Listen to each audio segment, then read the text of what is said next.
Welcome sa aking channel. I'm Jelly-Ann from Jelly-Ann Tutorial. Kung bago ka pa lang sa aking channel, tingin naman dyan na subscribe. Hit mo na rin ang bell button para updated ka sa mga susunod ko pang i-upload. For today's video, tuturuan ko kayo kung paano tanggalin yang watermark ni Gemini AI.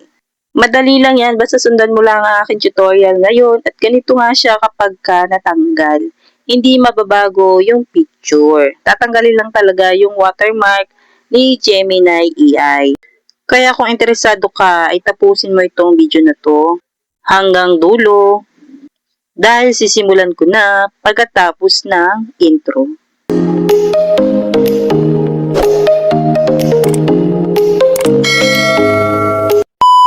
Una, pupunta tayo sa Google Chrome. I-search natin dito sa search bar itong Pixelcat. Tapos, ito yung itatap natin. Ayan yung logo niya. Itap lang natin.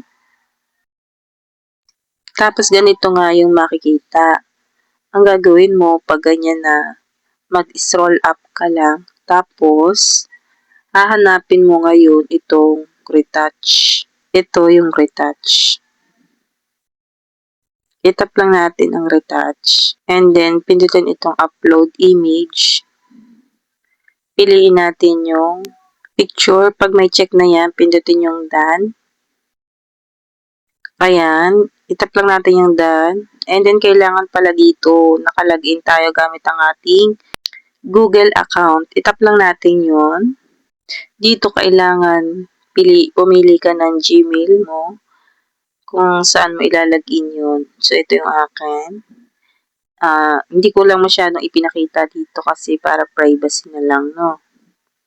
Ayan siya. Then, pag may lumabas na ganyan, X lang natin.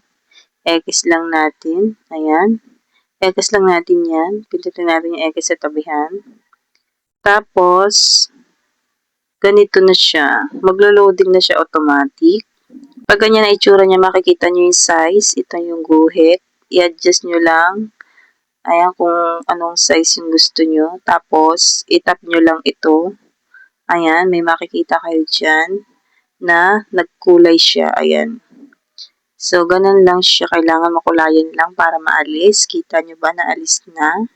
So, ayan, ganyan lang kadaling magtanggal ng watermark, di ba?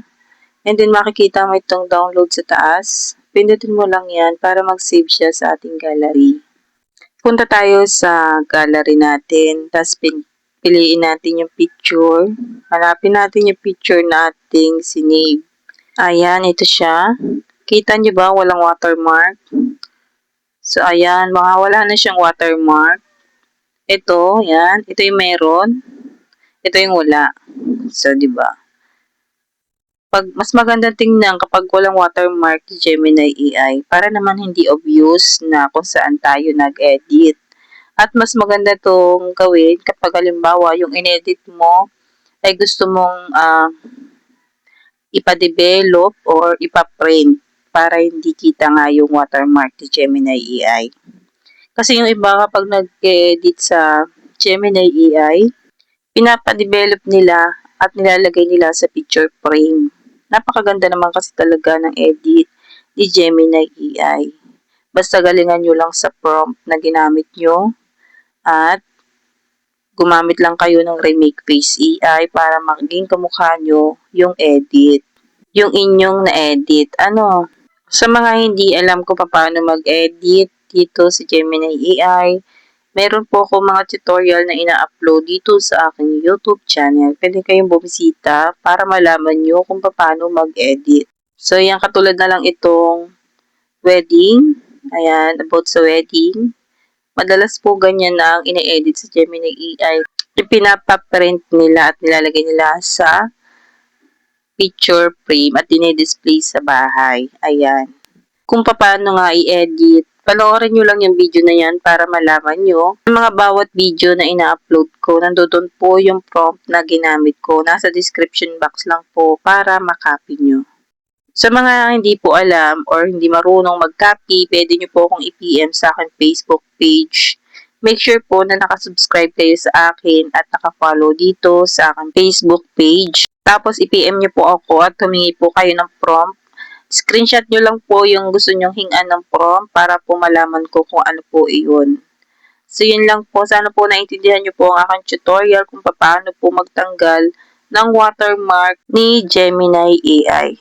So, yun lang po. Thank you for watching. Bye!